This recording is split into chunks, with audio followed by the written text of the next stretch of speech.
I cannot believe it! Lucas Moura with the last kick of the game!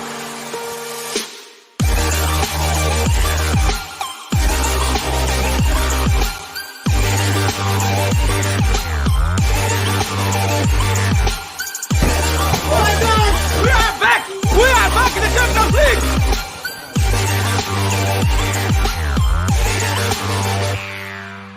Here's Lucas Moura! Oh, they did it! I cannot believe it! Lucas Moura with the last kick of the game!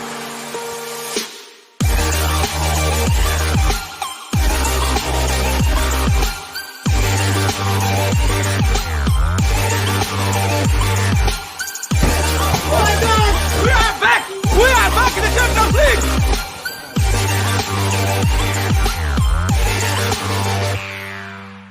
Here's Lucas Moura. Oh, they did it! I cannot believe it! Lucas Moura with the last kick of the game!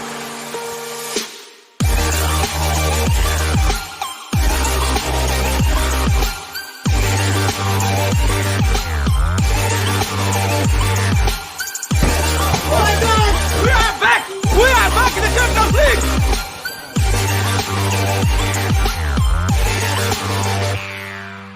Here's Lucas Moura. Oh, they did it! I cannot believe it! Lucas Moura with the last kick of the game!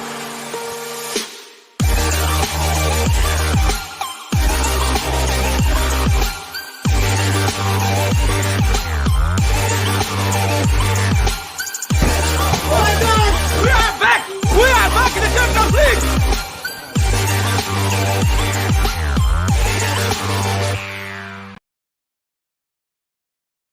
Yes, guys, how are we doing? Spurs Live is back. We are back with some new content, ladies and gentlemen. Looking forward to hear all of your little, like, you know, what you guys make about the Tottenham Hotspur versus Leicester match. Coming into it, personally, I was very looking forward to the game. I knew there was going to be lots of goals, but the Heung Min Son hat-trick, baby. Let's go. Come on.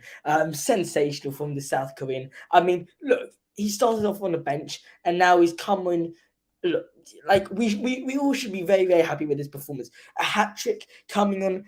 When did he come on? I'm pretty sure that he came in like the 70 something minute. I mean, he was absolutely immaculate. The whole game, he was just sensational. I'm just gonna look at when he came in. I mean, like, his first goal was the 73rd minute, literally a couple minutes after he came in. Then 84th minute, then the 86th minute. We thought he was going to get, like 3-4 goals this match. I mean, it was crazy.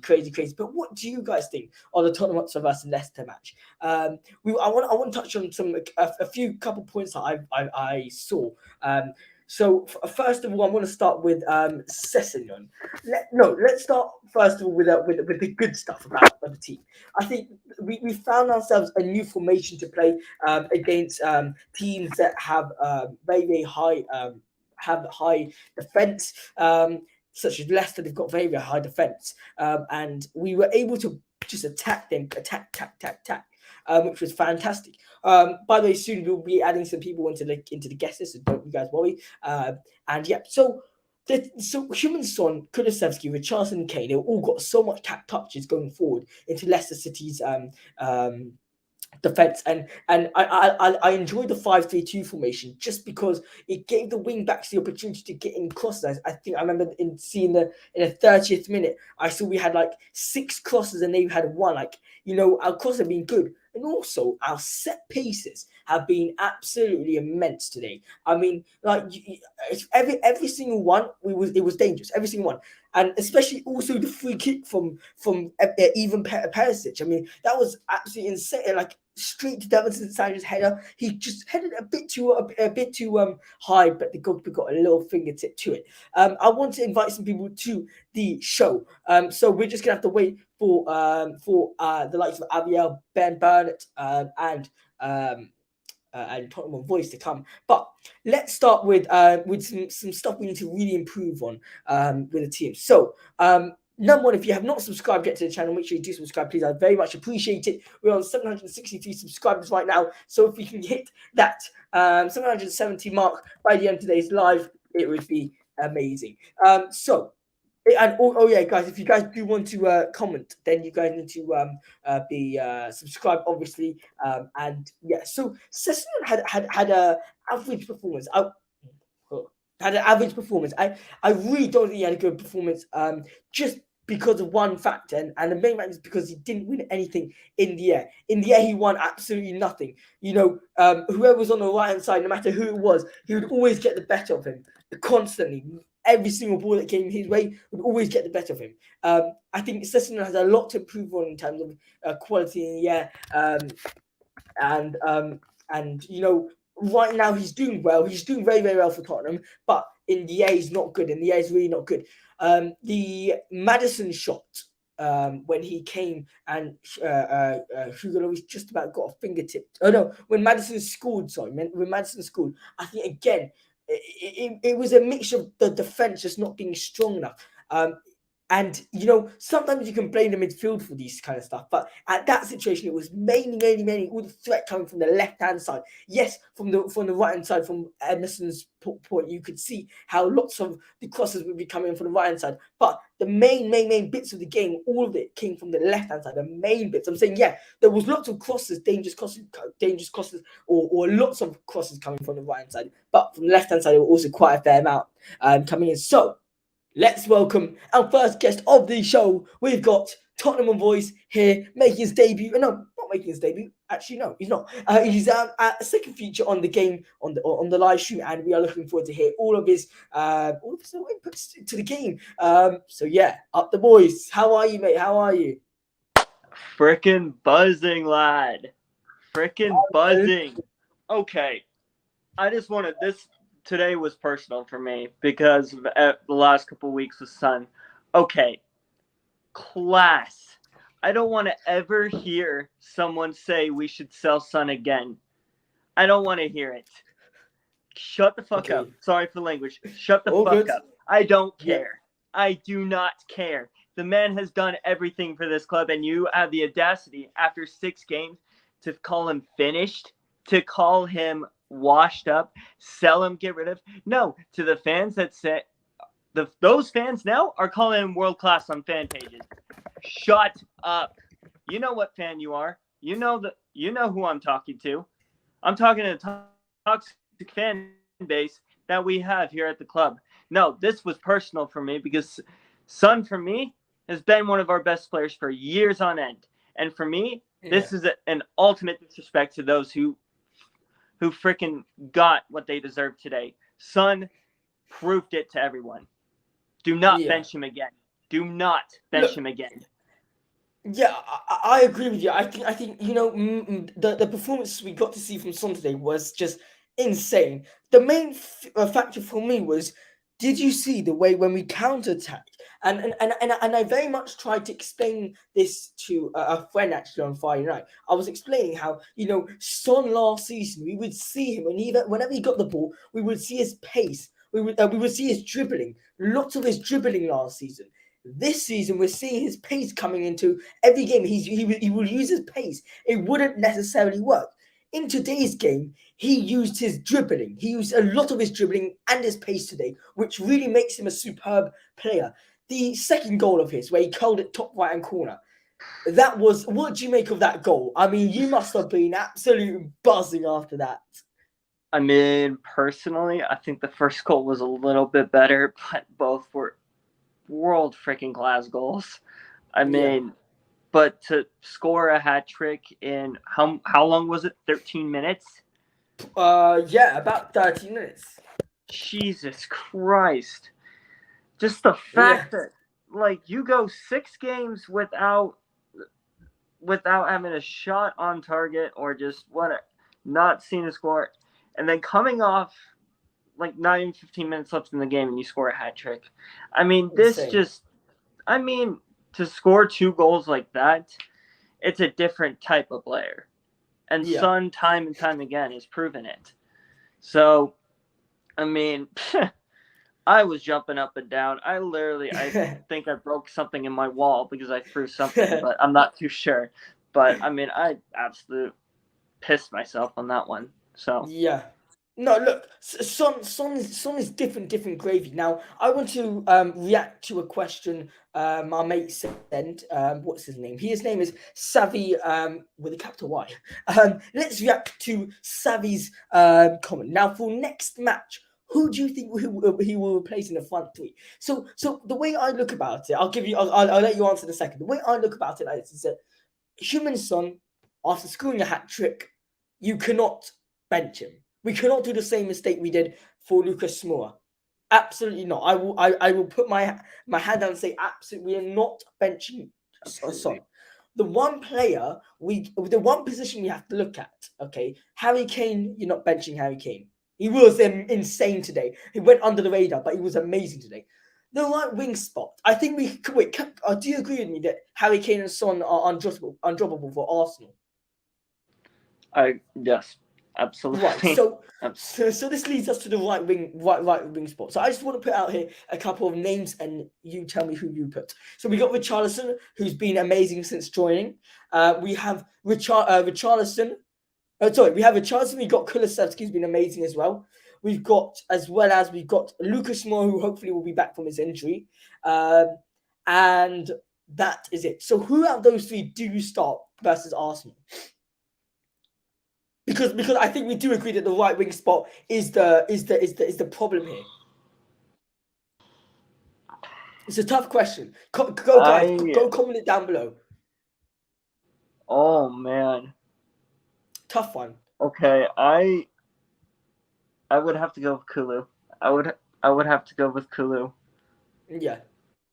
Because Richarlison, I don't think he would be. I mean, it depends on how Arsenal will be playing. Depending on their formation, I think they'll be a lot more defensive against us than what they normally are. So I think I would much rather have pace versus Tierney than muscle, which Richarlison has. But I think pace, which Kulu has a little bit more than Richie, so I would go Kulisevski over Richarlison. I mean, Kulu played fantastic today as well. Yeah, I mean, just a superb performance from everyone at 3-5-2. I mean, I don't think we should run another formation. I don't think Conte needs to run another formation again this year. Yeah. Because the openings we had versus Leicester, well, then again, it's Leicester. But, I mean, Basuma, and then Basuma came on. He was playing fantastic, going in and out of the spaces and just opening up the gaps that we needed. I think that's what really created those chances for Son, because Basuma was letting go, but it was just all around. Everyone was focused after. I think this was a bit of a pissed off game right after the fact we conceded 2 versus Sporting in the 90th minute. I think it was the aggression that came out today. Yeah. So I agree with you 100%. Let's have a little look at some stats. Oops, sorry. I want to look at the stats because I feel like these are important to look at in terms of for Tottenham's view, especially from Tottenham's view, because usually as Spurs fans we are used to seeing all these not a lot of possession for us and all that business. But right now, if we look at our stats, I'm just trying to see. Let's take off the sorry. Let's have a look. Just still trying to work out this thing. All right, let's take off the comment and let's go down here. All right. Oh, we put off this as well. So look at this team. You still can't see the offside, but I will show you guys the offside now. All right. So we got 16 shots for Spurs, 19 for Leicester. Let's go individually. What does this mean to you, the shots, in terms of okay, I'll start with what I think. The centre mids for me are still not strong enough. Bentancar put in a hell of a shift today. If Heung Min Son didn't score a hat-trick, Bentancar personally would be my man of the match. But the 19 shots from a poor Leicester side, what do you get out of this? Defensively, we need work still. I mean, after the mistake that Sanchez cost us in the 5th minute, I was like, why are you? But defensively, it still needs work, clearly. Yeah. But Agreed. Hugo had a fantastic performance today. Yeah. So Hugo saved us plenty of times today. But at the end of the day, what matters is 3 points, and we're right behind Man City. So Yeah. Look, it's fantastic, but I still think in terms of the midfield, we're still not strong enough, and we will come up to that very, very soon. All right. Sorry. So oh yeah, we did. All right. Let's go. Let's go past a couple shots on target. 11 for Spurs, 7 for Leicester. Doesn't really say much. Now, this is something that's very, very interesting because when we play as a 3-4-3 or 5-3-2, no matter how we play, our possession is usually a lot more we give it to the opposition. But now we look that we've only given 7% to the position to the opposition, only giving them an extra 7%. So, like, do you think for next game we need to try keep possession more than to go onto attack? Because like we'll go past a couple more. Like you see the passes, they've got 606 and we got 462. The pass accuracy, it just shows the levels between Tottenham and Leicester. Now, let's go for the midfielders because we can see now the fouls we give away, we see the yellow cards, and we see the offside, whatever. Yeah, let's go for the fouls now. The fouls, we're doing very, very smart fouls, but is the sentiments, are they really who need to come? Like, who needs to start in terms of for Arsenal? Because, okay, let's talk about how the midfielders were today. How do you rank Højbjerg, Bissouma, and Bentancour's performance today? Well, like you said, Benty played one hell of a game today. I was like, Ndidi is sleeping over there, but I was not. I was expecting like Kane or Son to. No, Son wasn't on at that point. I don't think. Yeah, no, Son was not. My fault. But no, I was like, out of anybody that could. Clearly Ndidi was sleeping, but yeah. all three of our mids played very well today. But if I had to decide what we should do for Arsenal, the only reason why I'm going to say this,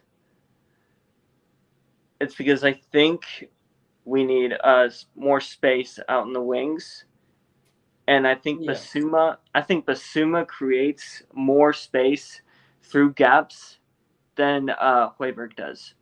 So what I would do is just fill in that gap with Bentancar and Basuma, and I think Basuma would be actually the perfect fit to start versus Arsenal, just because if he can get a through ball through behind like Tierney or Tomiyasu, with the pace that we have in our attacking three, Arteta and Arsenal wouldn't know what to do if we played this same exact formation. Yeah. Because if they're going to play more defensively, then I think we do need to play defensively versus Arsenal because, they're a very solid side. I'm not going to be one of these. I'm not going to be one of these fans that say, "Oh, we just rattled Leicester 6-2. We're immediately going to beat Arsenal." We've seen it time and time again. We get cocky, and then we just fall apart.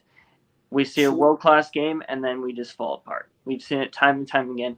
But what I think we need to do, I personally think we should start Bentancar and Basuma in the mids.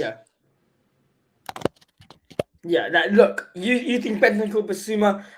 I would say in terms of, let's think about this today's match. Today's match, we could see Højbjerg was giving away a couple passes very often, and towards the end of the match, I don't know if you saw, but Højbjerg constantly alongside Emerson would just do 1-2 passes and pass it back. Emerson was by himself. He could have driven through the ball, just gone on mad attack with Son, Kane, like so red, and he passed it to Højbjerg, and Højbjerg passed it back. I think if we really want to beat Arsenal, we have to start with Bissouma and Bentancourt, or we start with Højbjerg and Bentancourt, and then halfway through the match switch with Bissouma, because we need that. We need that creative midfielder if we do want to beat Arsenal. Now, Leicester City. What does this mean for Leicester City? Does Brendan Rodgers get sacked? Is he going to get sacked, in your opinion?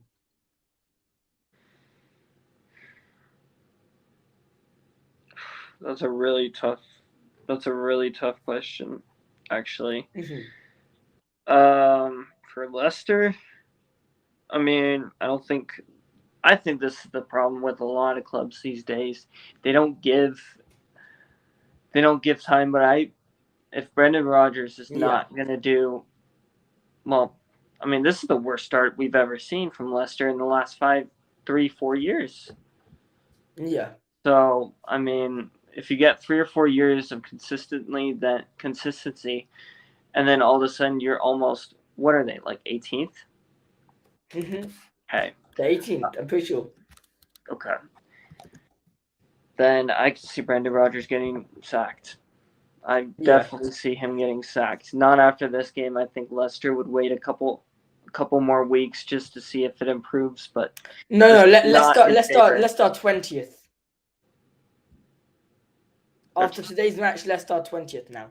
I thought they were 18th. Jesus. Yeah, mad. They're crazy. Rodgers will be sacked. He will. Yeah, unfortunately. So this leads Tottenham Hotspur to be on 17 points, alongside Manchester City. And Tottenham are currently second in the Premier League, with Man City just ahead of them with goal difference. Arsenal are third with match in hand, which they'll be playing tomorrow versus who are they playing tomorrow? Oh God, I don't pay attention to Arsenal. So. No, good, no, fair enough. Fair enough, mate. Let's just check. They're playing Brentford. Okay, they should beat them. Just want to say thank you so much, Chelsea fan. I actually come on this channel a lot of the time, and he's a top man. He actually knows ball. He's not biased, and he's very, very nice. So, all right, we've just completed the Leicester match. Now, it is hard for me to break down this match because I feel like defensively. Let's start with the defenders. Now, we started off with Sessegnon on the left hand side, Lenglet on the left centre back, Dyer in the middle with Sanchez on the right, and Ivan Perisic on the right hand side, right wing back. Now we saw Ivan Perisic getting a lot of space down that right hand side, alongside and with Ryan Sessegnon. Is that a nice good five at the back, or who would you swap? Because personally, I would take out Sanchez. I think he didn't have a good game. Personally, I don't think he had a good game. Gave away a stupid penalty. By the way, just so you know, I was prepared to go. I know in the Instagram I put 2-0 to Spurs, but I was prepared to concede 2 goals. I was prepared for that, and I even said, look, I'm ready for Tottenham to concede. Do you think who starts in your 5? Like, is that a solid 5 that you predicted versus Leicester? Like, were you surprised with any of the drop out players? I mean, if Romero's, of course, back to. Why was he on the bench today? Injury or? I'm not sure. I think just a okay, tactical change. Okay, change, yeah. Sanchez for Romero. Keep Dyer. Keep Sessegnon. I loved Sess today. Yeah. I absolutely loved Sessegnon today. So I say keep Sessegnon on the left, and then Perisic, keep him on the right. But okay. Oh man, I don't know why. I don't know why we are not like bringing on Spencer Doherty. I don't know why we're not playing either of them. I don't know if Conte has beef with them but man, I'm sorry, Emerson he is not. Emerson's shit. Emerson's shit. Just so bad. How are you a starting Premier League right back and you can't even cross? That's a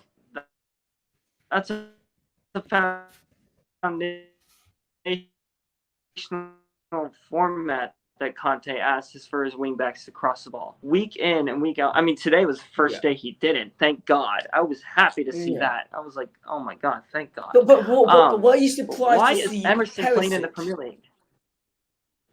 Look, Say that one more time. Because he is. I mean, it's just right now. Antonio Conte has put a lot of faith into Emerson, and look, I'm not gonna lie, he hasn't done anything bad so far. I just think so far for Antonio, I think individually there's certain points in the game where I feel like, man, he's a right freaking wing back. He needs to do better. I mean, there was one specific play towards the end of the match where I said something out loud where we were like 10 of us watching. I said, take your time, but I was incorrect. I was like, we should have just take the ball and just go on attack. We're winning 6-2. Let's pull up our goal difference. Who cares? Who gives a damn? We're winning 6-2 now. Emerson's slowing the game down very, very much. And something I was very scared about was seeing Emerson on the right and Davinson Sanchez on the right. That is the weakest right position in the world. Definitely the weakest. I agree. I just want to ask you, were you surprised to see even Perisic on the right hand side though today? I was generally surprised because that's not the position that I would, because his preferred side would be on the left. Yeah. But I would have much rather seen Doherty or Spence, to be honest, in that starting 11 for us on the right side than putting Perisic on the right. It was a great tactic for this game, but yeah, I don't know if it'll work versus Arsenal. Yeah, Arsenal will be a completely different thing. I think that'll be our first. Actually, no, we played who we played Leicester. No, we played Chelsea and we played West Ham. So that's been already quite a fair amount of tests. Now let's talk. We've talked about the attack. We've talked about the midfield. Can we just say what a performance from Eric Dyer? What a performance, lad! Honestly, I don't know about you, but I feel like Eric Dyer put in a hell of a shift today. I mean, he goes under the radar a lot of the time. That header he scored, I'm so happy for him. He really upped his confidence. And I want to talk to you about the Sessegnon though, because I know we already talked about it, but I have to disagree with you. I think Sessegnon is crap. I'm sorry, I really do think he's crap. I'm just interested. Why do you think he's good? Like, what in him do you think he's good? Like, I'm actually interested. Oh, I'm not saying he's like class or anything. Yeah. I think Cess is one of these players, like in a old video that we talked to. He's one of these players that can be of that potential, and what I saw today. Like I saw a decent performance from Sessegnon, and he's making the right decisions when he needs to. He's calm when he's under pressure. Unlike Sanchez, who just what Emerson and Sanchez needs to learn, they need to learn how to be calm under pressure, because Sanchez gets the ball way too much just through the middle. It's quite annoying. And then but that's why I think Sessegnon played a good game today.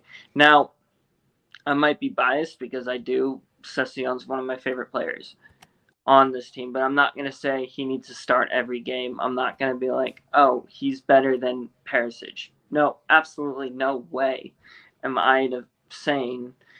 Perisic would be our best left back if we had to decide, or left wing back. But for the potential, it's getting there for Sessegnon. That's why I said what I said. So yeah, you believe in him very, very, very, very strong. I can see. Look, but I've talked about this at the beginning of the stream. The first 10 minutes, whoever wasn't here. But did you not see that in the last? Well, throughout the whole game, if any ball would come towards him in the air, he wouldn't get it. He wouldn't get it. And like for me, I feel like last season we criticized him a lot about how he cannot get past a player as a right wing back. You can't go 1-on-1 versus a player. You cannot get past a player. Yeah. I feel like this season so far, I don't want to jinx anything, but he's up to his level in that, and I want to give him full credit to that. But one thing I want to talk to you about is the what's the word when the ball is high in the air? So there's a word, aerial duels. Why is he crap? Why is he really poor in that? Why? I mean, he like you can see. By the way, just so you guys know, Tottenham Hotspur have the tallest squad in the Premier League in the average size, but Sessegnon just is so short. I mean, okay. In general, do you think Sessegnon should be starting a left wing back, or would you start even Perisic? Start even Perisic, 100%. Yeah. All right, cool. That should not even be a question. That shouldn't even be a question for Spurs fans. I mean, you need to start Perisic on the left. Exactly. I agree. All right, so let's now talk about the tactics. I want to go into an Antonio Conte point of view. I really want to dive into how Antonio Conte has really mastered this Spurs team. Now, if anyone wants to join the live, obviously we've got Tottenham on Voice, part of the Spurs Live YouTube channel, and we've got Ben Burnett, who is currently unavailable to join, and we've got Nessino, who's unavailable to join, and we've got Avia, who's unavailable to join right now. But if anyone else wants to join in as a guest, it's more than welcome right now. We really want to start, putting out more content, and I got so much stuff on my mind, but we will try as a team. We will try to put up more content for you all. So if anyone wants to drop a like on this video, subscribe, or if anyone wants to click the link to join, they're more than welcome. So let's talk about the tactical point of view. Now, before we do, let's go on a quick break of 30 seconds, and this is really 30 seconds. So be ready, because it's literally 30 seconds.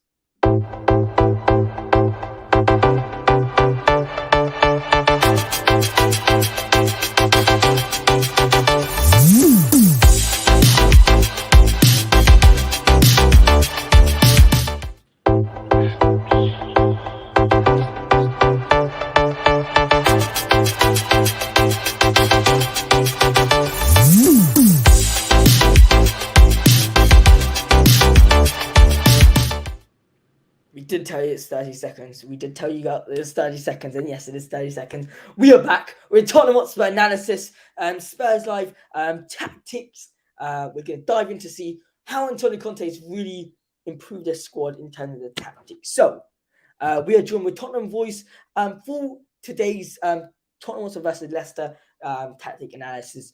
Now, the formations we played today were two formations that stuck out to us, and so obviously we started off with a regular 3-4-3. We started with Hugo Lloris, Davinson Sanchez, Eric Dyer, Clement Lenglet, Ivan Perisic, Pierre-Emile Højbjerg, Rodrigo Bentancar, Richarliosn and Dejan Kulisveski, Richarlison and Harry Kane. By the way, guys, I have so much voice cracks after the game. I'm not actually joking. Now, all right, so that's the 4-3-3. That's the 3-4-3. Now, slowly into the game, we can see how we developed into a team which has 5-3-2. Am I correct? I think 5-3-2. Yeah. 5-3-2. It was 5-3-2. Yeah, it was 5-3-2. Yeah. So 5-3-2. I'm just not understanding something though. Why is it so? Why can't we play 5-2 every single game if we're getting results like this? Shouldn't we be playing 5-2 every single game? Personally, I don't think so. Yeah. I think it's because this is just my personal opinion. I mean, if we used that formation in the Champions League versus, like, say, this is just a prime example, like Barcelona, they would, the way Barcelona plays, they like to play in, out, and that way they would be able to create space around our defenders, because we talked about earlier, we don't have the best defense. We Yeah. really do not. So I think I guess what I'm saying is 3-5-2 is a better formation when we want to play teams that are lower and we just want to score goals. Yeah. 4-3-3 is what we were originally playing, correct? Yeah. No. 3-4-3. 3-4-3. Yeah. 3-4-3. I personally, defensively, have liked their 3-4-3 position Yeah. way because it lets our mids drop back and try to help our wing backs and center backs. I think it gives some extra space, some extra room, so that way our gaps don't get pulled in. Yeah. If that makes sense, what I'm saying. I'm exhausted. No, right no, now. I know, don't worry, I totally understand you. So you say we should be playing the 3-4-3, as we have been doing, and then 5-3-2 when we play against different oppositions for different games. Yes, that's So my personal opinion, but yeah, everyone. no, I agree with you. The problem with me with that 3-4-3, it's not really a 3-4-3. It's more of a 5-2-3, because the wing backs aren't Yeah. aren't Yeah. connected type of thing. Now before we continue and get my reason why I think we should be playing this game, this formation, let's bring my high Hotspur. He's previously been on the episode on the stream, and yeah, let's welcome him. How are you doing, mate? How are you doing? What's up, man? Sorry, I'm at a little family get together. I seen you were streaming, and I Oh, wanted to good. come on and say what's up, bro. So if you hear some good Mexican music in the background, that's what it is. Looking forward to it. All good, all good. Well, now we can actually have a full analysis. So, Mal, was your name, right?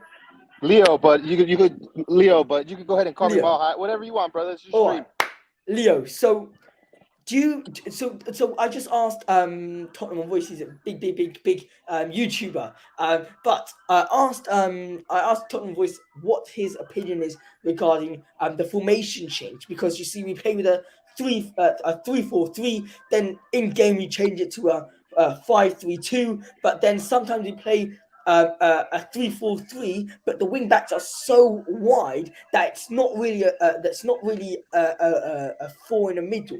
What position do you think we should be playing during different teams? Like, what Yeah. position should we go with? I think that just kind of has to be dictated by the way the opponent is playing us, and if we're able to boss that midfield. I've been a big sayer that we do need to change up our formation. We do need to put maybe 3 in the midfield, because I'm of the belief if we have 3 in the midfield, our midfield is going to be able to boss it better than we have been, and that therefore translate to the wing backs. They don't have to put in as much work defensively, and it also kind of lines up the load for the three defenders we do have at back. But it did come with its cost. We did have to get Richarliosn off in order for us to do that formation. But that's okay. That's okay, because we did good. We played good, and you guys seen the change when we did change to that 3-5-2 or 5 whatever the formation is you want to call it. 5-3-2.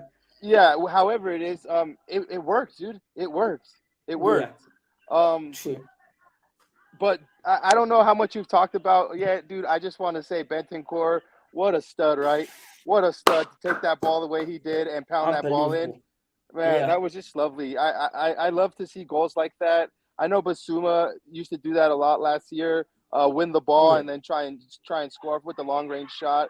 It's just really good to see a different type of goal, and it's good to see. It's good to see the goals being spread around like that. You know what I mean? Yeah. Well, it's nice overall to see a brilliant 6-2 with loads of goals. Oh my God, you're right. And look, it's amazing to see this. Now, the one thing I've seen today, which I'm very, very happy about, is I saw a lot of pressure from the team, a lot of pressure, and that's important for me, because I look at the way Chelsea play. Excuse my language, they got like shit attack. They really do. They've got poor attack. They really do. Now, when like I'm talking about when they like their attackers would Timo Werner, when he was in there, like he would put pressure like mad. Like who is he? He's coming and putting pressure on Eric Dyer, Ben Davis, and now I was really upset and saying to all my mates, I was like, look, why are Spurs the only team who do not put pressure on the centre backs? I know we play in a formation where we can't risk losing players up because we have to leave them to come defence. But if we're playing with 5 at the back, why can't we risk having 2 players up front, putting up some pressure? And with Bentancar today, I'm so happy with that pressure because I think Antonio Conte has realised that, to allow one player to sacrifice for a chance of a goal is not the end of the world. So that's personally my thoughts. Do you lot, Tottenham voice? Do you think that the pressure is a big factor in terms of the game of Antonio Conte's style, or do you think we should be setting back and waiting for a mistake from the opponents to attack? So this might be a really weird one, but I think it just depends on the opponent that we're playing. Whether it comes to the Premier League or the Champions League, I think it really depends, on the formation we're going against and what formation we're using, either the 3-4-3 or the 5-3-2. But for me, I mean, I would much rather have us sit back and just wait for a mistake to happen, overcome, because with the pace of our attackers, with Kane, Son, and Richarliosn or Kulu, we easily could get behind their center backs if they're playing a high line like we saw earlier today. Yeah. That's my personal preference, is just to sit back and wait for their center backs to make a mistake, or they play too high of a line and then use our pace like we did today versus Leicester. Yeah. But totally agree. I totally agree with you. I think a lot of it depends on our opponents. Now, going into international break, we've got oh look, there's another year there. There's another year. Come on, Tottenham, love that. Now going into international break, it's gonna be an interesting one because we really want everyone to come out fit and everything was okay, because Antonio Conte has put in a lot of down work to make sure that they're fit and to make sure to let other players just go anywhere and not be fit and come back, unfit or injured is not what we want to see. Now, I know Tottenham voice, we talked about the attackers. I really want to get Leo into this, and I want to get Aviel into this. So welcome, Aviel, to the show. Guys? Hope all is good. How are you, mate? I'm good to see you. Good to see you guys. How are you? All good. Now, Tottenham on voice. How should I call you? Should I call you Tottenham voice? I don't know how to call people here. All right. Tottenham, hold on, one question. Tottenham voice? Yes, mate. Yes. Okay, I'm gonna have to look you up, bro, so I could give you a sub, homie. You got a channel then, right? I do. I'll put a link down in the description, or I'll send it to. I will. Okay. After this. All right. So let's. I know we talked about attackers, but it's really important for me this whole attacking business. Now, I didn't like the way Antonio Conte said two press conferences ago. He said how Heung Min Son was sort of undroppable. Now, I don't like the word undroppable, especially when you bring in a player like Richarliosn for that amount of money. By the way, Leo, when you need to go, let me know so I can give you a shout out, because that's what I want to do. I'm enjoying this, bro. Thank you. Undroppable is it's a bad term that someone is undroppable. It means it's like if Harry Kane's going to be performing 3 games in a row, performing in bad ways and giving out poor balls, missing open goals. Now, it's not that we don't think he's a good player. When you bench a player, you're just not playing well lately. So also like Son, if we were to keep letting him play 90 minutes every game and let him just ruin his career, it's ruining it for himself. So once you bench a player, you give him a bit time, it's not always easy to be so consistent, especially in the high levels of Premier League football. Yeah, I totally agree. Can someone else carry on? Because I'm just going to move my computer upstairs, so carry on, someone. Look, Look, I think so as far as a player being undroppable, I think if your name is Lionel Messi, you're probably the only one that isn't undroppable. I also disagree. I disagree. No, and that's fair. That's fair, Avio. But you know, Sonny, look at the benefit, and look at what happened due to him being dropped this game. It's not like he was dropped. He just needed to have. He needed to find his form He just somehow. couldn't Something needed to He couldn't happen. play a straight 90 minutes. He didn't find his form. Right. He needed And the so right moment, the right time. So exactly right. And I'm guilty of saying that I wish this would have happened 4 games ago. Right. I've been that impatient with the way Son's been playing already for a while, and I know he's been getting a lot of stick for that. But look, Conte's our manager, and he that's exactly what he did. He managed his team properly today, right? He knew what he had to do. He knew that maybe he could risk Sonny staying on the bench, but my God, Sonny coming off of the bench today with fresh legs after you know, I just don't what he know. needed. That's It's just exactly what he needed, Emil. That's Loads of exactly what he energy needed. concentrated in just 10 minutes. And look at what it did to him. Look what it did for his confidence. Now, you guys, I just want to say, let's look forward to all the goals that he's gonna bag now. He just needed to break that. He just needed to pop that cherry, It's and like and Gareth now, Bale 10 years ago. yeah, no, he just right. Tottenham voice. He just needed to pop that cherry, bro. Now they're gonna go banging in. Trust me. This is the game that he needed to do that, and he did it. So I'm stoked, you guys. I'm happy. Like you guys say over there, I'm over the moon, bro, and I really am, because I just know from now on there's nothing but good gonna come, you know, from this. And what a cameo, man! A hat trick in 13 minutes. So Mate, insane. Look, only players like Heung Min Son. Sorry, I cut you off there. Go on, continue.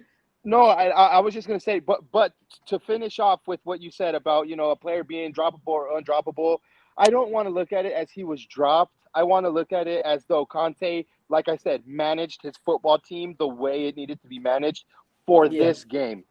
For this I game. like that. Yeah, and yeah, and I he like that did very the right much. thing. He did the right thing. And look, he played. I've been one of Conte's not worst critics, but I definitely have always been like, one substitution, really, Conte? Like I get irritated right away by being a Tottenham Hotspur fan. I lose my Yeah. patience right away. But this game showed why Conte is known for being the manager that he is. The way he managed our game today, like the Italians do it, mamma mia, my God, it was lovely.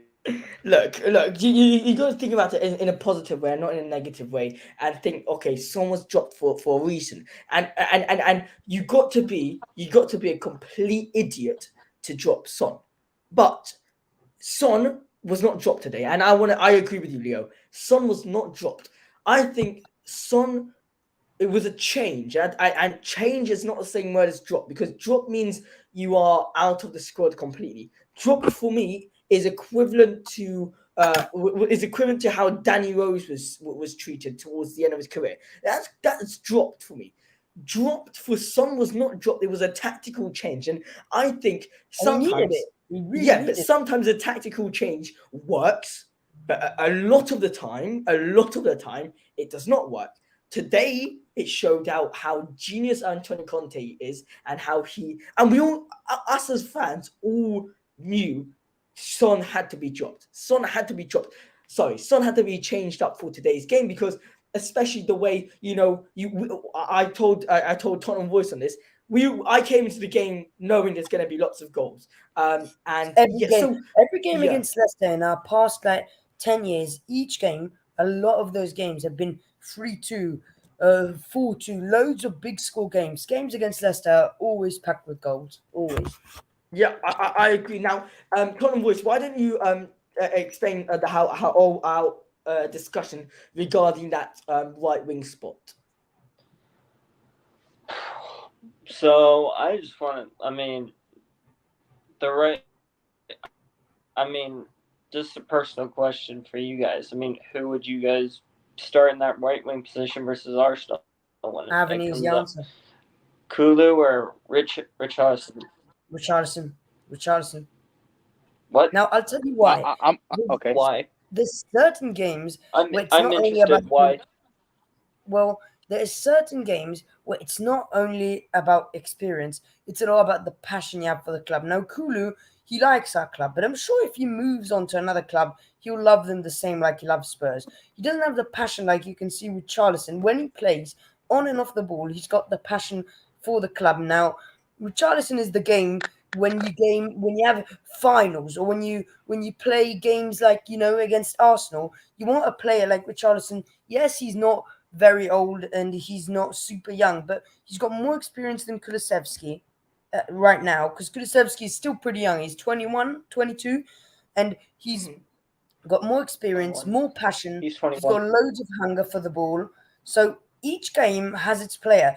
Games against those small clubs like Brighton or Bournemouth or Nottingham Forest, it's Kulisevski because he knows how to break down the defense. But games where we need a passionate player, it's going to be Richarlison for me all day.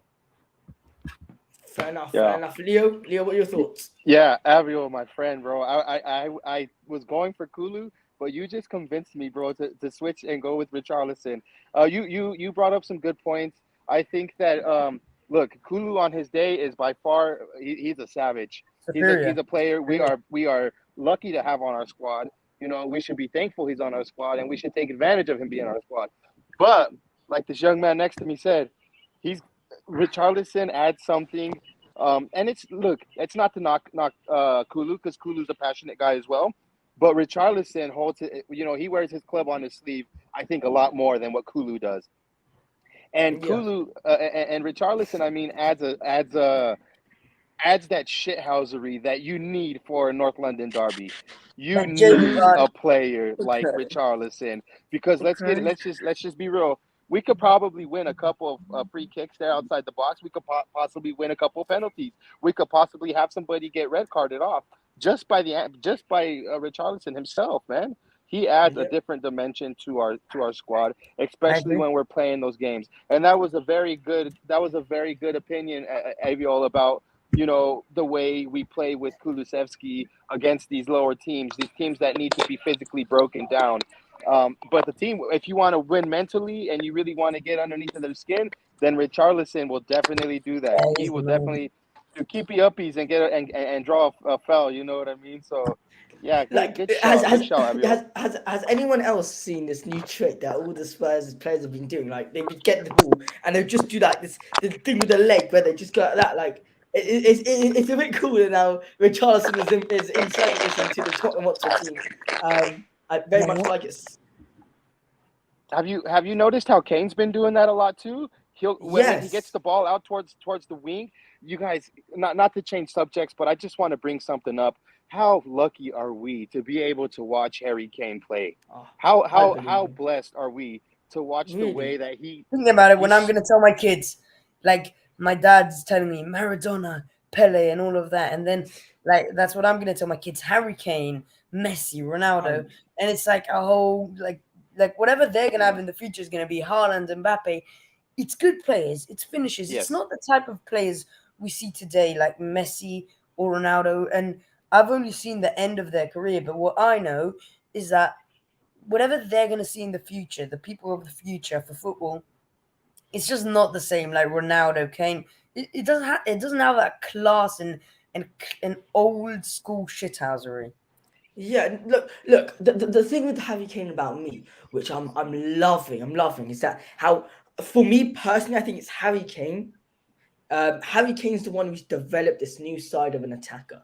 Harry Kane has now developed this side of, you cannot be a striker who just puts in goals. You cannot single-minded. Exactly. You can't be single-minded anymore. You need to be the one who can also change play, because I bring this up all the time in interviews. I say, look, Harry Kane for Manchester City, you got Kevin De Bruyne, the best attacking midfielder in the world, in my opinion. You got, for Real Madrid, you got Kroos, Modric. For Bayern Munich, you got Thomas Müller. For Chelsea, you got Kante. You got players who can change a game with one pass. With Tottenham Hotspur, it's different. With Tottenham Hotspur, our player who can change the game with one pass is our fucking striker. And look, it goes so deep and is able to run up so quickly. Exactly. Now that's what I'm happy about, because then when Harry Kane drops deep, the two wingers go inside. The two wingers go inside. So look, I think for next game against Arsenal, it will all depend on the international break, depending on who does well, who doesn't do well. I want to also say Lucas Moura will probably be fit for Arsenal. Now, I'm not saying for Lucas, Arsenal. Our next game's Arsenal. Now, our next game is like in a month or something. But point is, Lucas Moura will probably be fit. Now, he will probably get minutes here and there. But the main thing that I do want to say is that we got lots of players to choose from, and and going back to the undroppable, exactly what we need. Exactly. Going back to the undroppable sentence I said is that when you're paying for whatever we paid, like 50, 60 mil for Richarliosn, you cannot say Harry Kane's undroppable. You cannot say Heung Min Son's undroppable. When you've got someone who's cost you 65 flipping million pounds, you cannot say that Harry Kane's undroppable just because the fact that in Richarlison's mind, not even just because he's a shit-housey player, he just in Richarlison's mind, he knows who's Harry Kane. Harry Kane, Heung Min Son, who is he? Who are they to compare to me? Like, he doesn't care. He's gonna fight for his spot, and like today, he deserved his spot over Heung Min Son, and that's just my opinion. Now, that's true. His performances lately have been way better than Son. Son hasn't been to his level. So yes, he got now today a hat-trick, and I'm not gonna say, oh, it's only a hat-trick. Now we need to see, can he keep up that form? Because he can be an amazing player once in 10 games, but does that help us get the hat-trick against Leicester? Well done. So we beat Leicester. So Leicester, they're a strong side, but if you get a hat-trick once in 10 games or score a goal or assist once in 10 games, you're not really helping. I might as well choose a player who will be consistent and make key passes every game. Yeah. Good point. Fantastic. Does anyone have any topics that they want to bring up before we end their live? Anyone? No. Look, man, today's match. I just want to say we needed a performance like this today for sure. If not, let's just to play devil's advocate. If we were to get rolled over by Leicester today, I don't know if you guys are familiar. I mean, you guys probably are. With the term Dr. Tottenham. Yeah, of course. Right. And this is is definitely, if you don't know this term. Yes, I mean, you'd be surprised. There's a lot. Well, I guess because I live in the U.S., there's a lot of people out here. When I bring up Dr. Tottenham, they're like, "What is that?" They never heard of that. But that's Spurs mentality, right, guys? From the past, that's something that has always haunted us. Is Dr. Tottenham, and I'm so glad today because even in my stream yesterday. I was talking with Stell from Tottenham Away, and I told them, we got to see which Tottenham shows up, after a loss to Sporting during midweek, and then we come up against the bottom of the Premier League. You just performed badly, and in the last minutes they took advantage of that. Right? No. And you're right. I wasn't saying that. But what I was getting at is off of a bad performance that we lost, we could have easily drawn that game, which is what I thought was going to happen, but we ended up losing. And then to play the bottom of the Premier League, you just don't want to see Dr. Tottenham come out that game. This was in the past the banana peel that Tottenham would always slip on, and just lead us to a bad run of form. So I'm so glad that we have you guys, like I mentioned earlier, Antonio Conte, the best manager right now, in my opinion. We have Harry Kane, not only the best striker right now. I mean, apart from Holland, who's a freaking an animal. How the Ballon d'Or, how the rewards for best players in the world are, because Harry Kane would be banging awards already for the next 2 years, and it sucks that he hasn't won a trophy because it probably would be top players who won trophies. But if you're looking at individual performances, Harry Kane has been able to play all over, whether it's being like going deep as a centre mid, attacking mid, anything that makes attacking, he can do. So it really sucks that he doesn't get any of those awards. Yeah. Totally agree. Because his passing skills, Josh, are almost as good as De Bruyne's. I mean, that's not an exaggeration. Or even better. You're right, or even better. I mean, the type of diagonal balls that he plays. He does that little move that that we're starting to see Yeah, Richarlison do, that the little one tricky, move yeah. to just stop Which the move? ball, Which move? and then right away his first thought is to switch play to Emerson, Yeah. or switch play to Van Perisic or Sessing Young, depending on who it is. But he's just got football mentality. Like he's got And honestly, it's amazing Yeah. because the way he can just switch play can make us play in so many different ways up attack. Whether it's the wingers going in, the fullbacks going up, and letting the wingers stay down and get shots on. It's just amazing. It gives many dimensions to our game, Harry. Very, very true. I just want to finish off this with talking about everyone's player of the match. Now, Tottenham Voice, let's start with you. Okay, obviously Heung Min Son's man of the match, no doubt. But if you had to give a couple players shout outs, give us a couple of players that you think was outstanding. Not obviously the whole team, because I think personally, I don't think the whole team was great. I think individually there was a couple of players who were great. The defenders Definitely gave not out the a whole lot team. in the first half. They gave out many opportunities. So, Tottenham Voice, who would you say really stuck out to you today in today's match versus Tottenham Hotspur versus Leicester 6-2? Bentancar, easily. Bentancar, easily. Fair enough. Fair enough. I mean, literally just Bentancar. What about Bentancar did you like? Like, for me, it was the pressure. What you like? He just was more patient on the ball than what I've noticed today than any other game. He was actually like looking up instead of just trying to play forward like he usually does, looking for that opening. He was actually like more like open to like looking for the side pass instead of just like trying to get it all the way up. So like he played exactly like Højbjerg does all the time, only he didn't turn the ball over today. But if Bentancar can actually like do the type of movements that he did today and open himself up in the space between, I mean, the sky's the limit for Bentancar if he can learn how to individualize performances like this at a higher level. So, very Tottenham Voice. And also, bro, just to kind of piggyback off what you're saying, there's been a lot of people that don't really see Bentancour's when stuff's not going right, it's kind of easy to put the blame on the people. Man, Bentancour's stats, bro, even games of past, not just today, they're always on point, you guys. His passing is sometimes one of the best on the Just a team. very big problem about Bentancar. Well, what was that? When people who don't watch Tottenham play, they look at his statistics.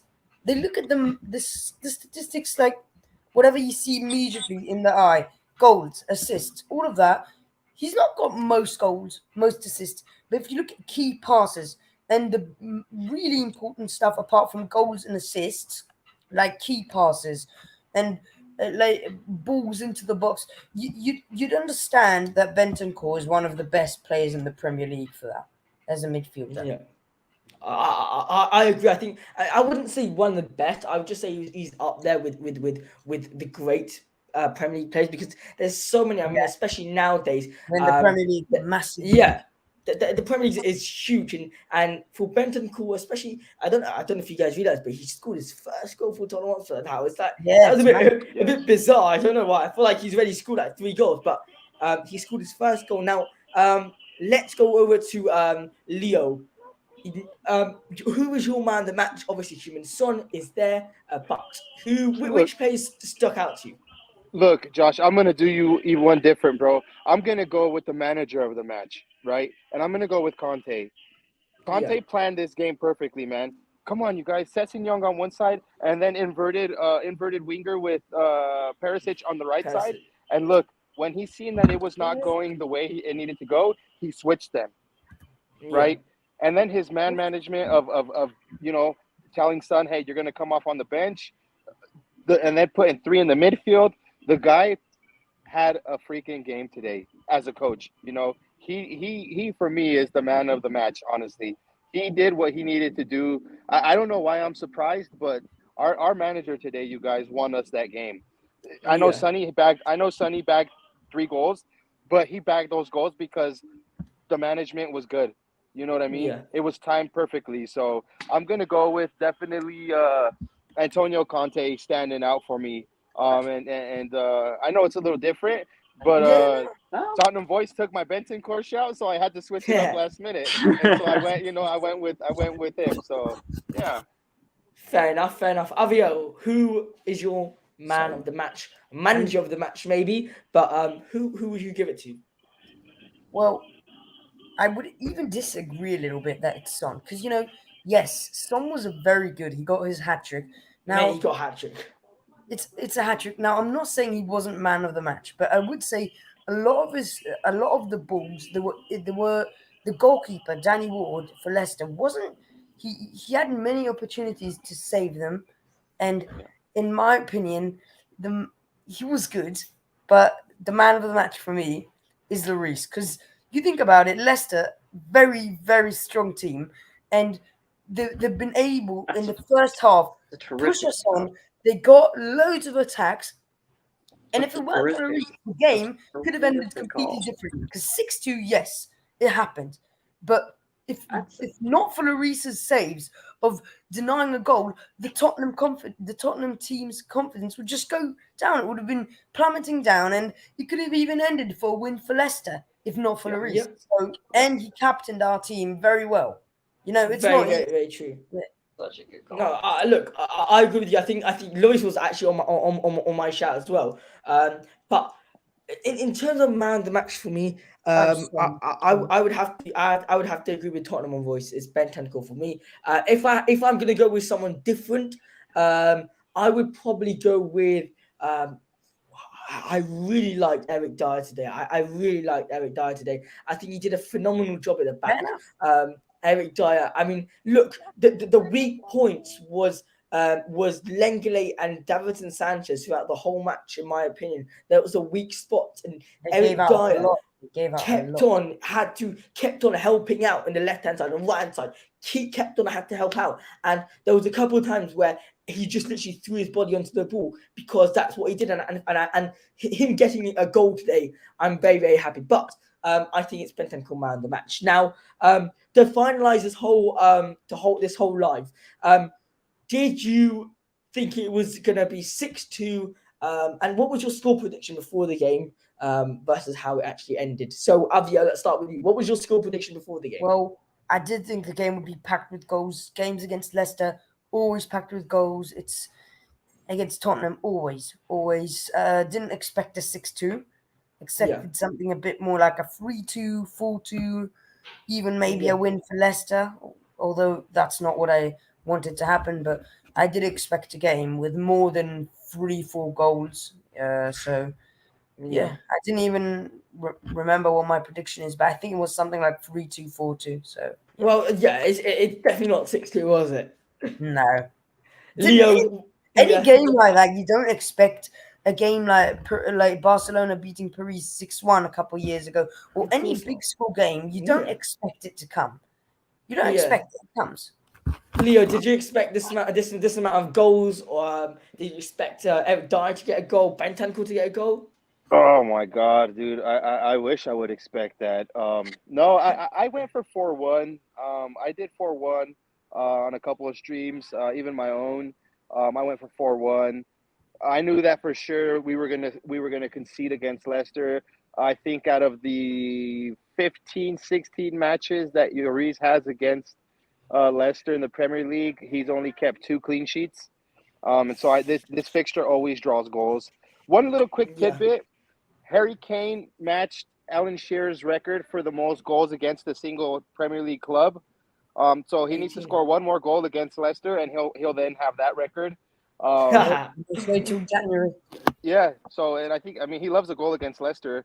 But no, I didn't expect the 6-2.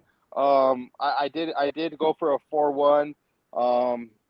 But hey, I'm always glad to be right when at least the game went in our favor. You know. Yeah. Man, of course. Everyone would love to be happy with that kind of score sheet. Tottenham boys, did you expect the 6-2 with a Son hat-trick and a Bentancar masterclass? No. In fact, you guys are gonna hate my score prediction. I said 2-0 Leicester.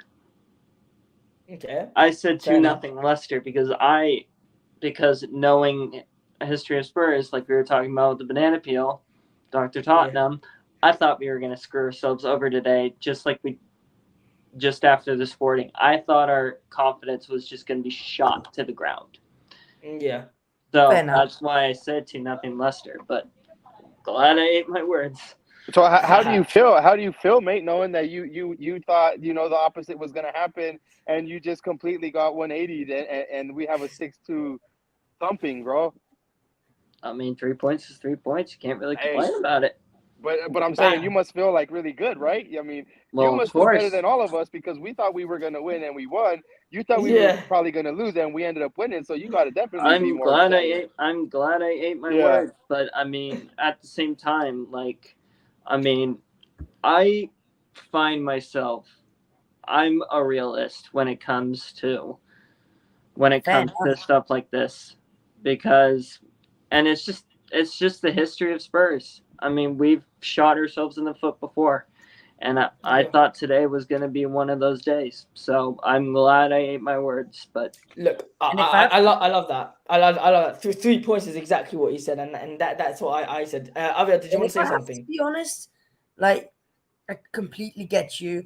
It happens a lot to us that we've been on good runs, and one loss can impact everything. So congrats to the Spurs team. Really, congrats to the Spurs team for proving everyone wrong, because I'm sure there's been many people who expected a loss. Yeah. Well, I personally, I wrote on Instagram 2-0, but before the match, even before the lineups, I went for a solid 4-2 to Spurs. Just on the basis of there's going to be lots of goals. And I said there's going to be tons of goals.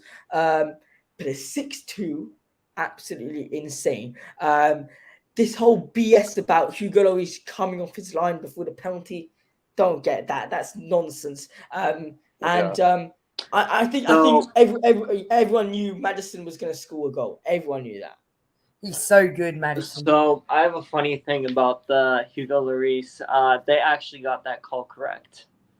Yeah. I'm actually a goalkeeper myself, and they actually got that. They got that call correct. You need to have both your feet on the line.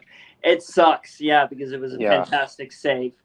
But I mean, at the end of the day, the going off the line, it maximizes the player's shot, because you can stop it earlier before it elevates. So Well, I mean, I don't know why Lloris. I mean, it was a fantastic first save by Hugo, but no, I mean, they made the right decision. As much as I'm not saying it was justifiable, because they scored the second penalty, but I mean, So I'm just saying from my perspective.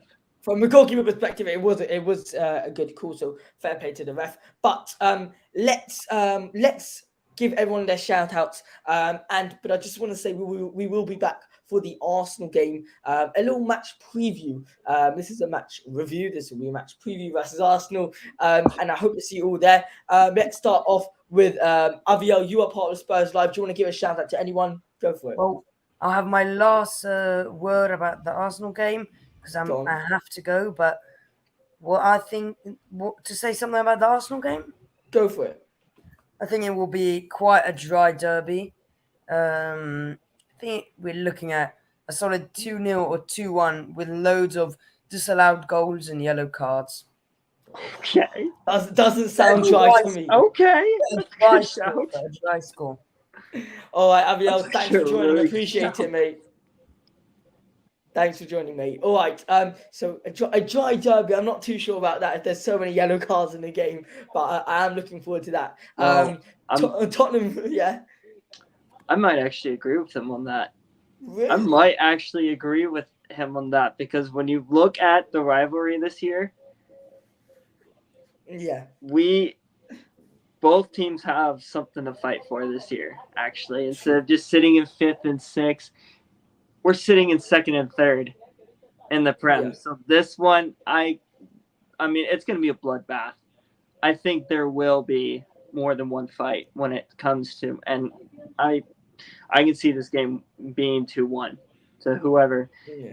I think whoever wins this game and whoever has more rest will win this game. Fair enough. And Fair has enough. more Well, heart. Tottenham voice, do you want to give a shout out to yourself? Go on.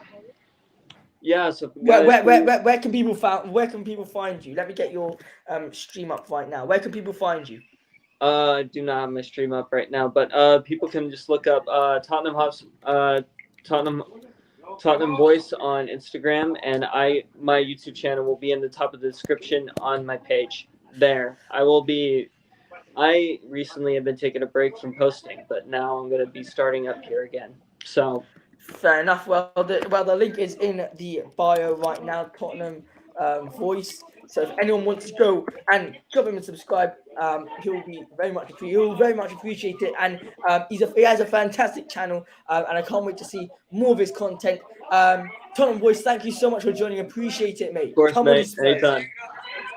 Let's go. All right. Well, Leo, where can people find you? And any last words regarding Tottenham Hotspur? You know what, man? They spoke for themselves, bro. I don't have to say anything else. We showed the rest of the Premier League what they have to, what they should expect when they come to the lane. And we have the best manager in the world right now, and we have players that can score hat tricks in 13 minutes. I don't need to say anything else, bro. You know what I mean? As far as where people can find me, well, I'm part of Mile High Hotspur, all one letter, Mile High Hotspur. I'm from Denver, Colorado. I'm part of Colorado Spurs, and I'm a diehard Tottenham Hotspur fan. I have a channel with one of my mates from the pub called Parker.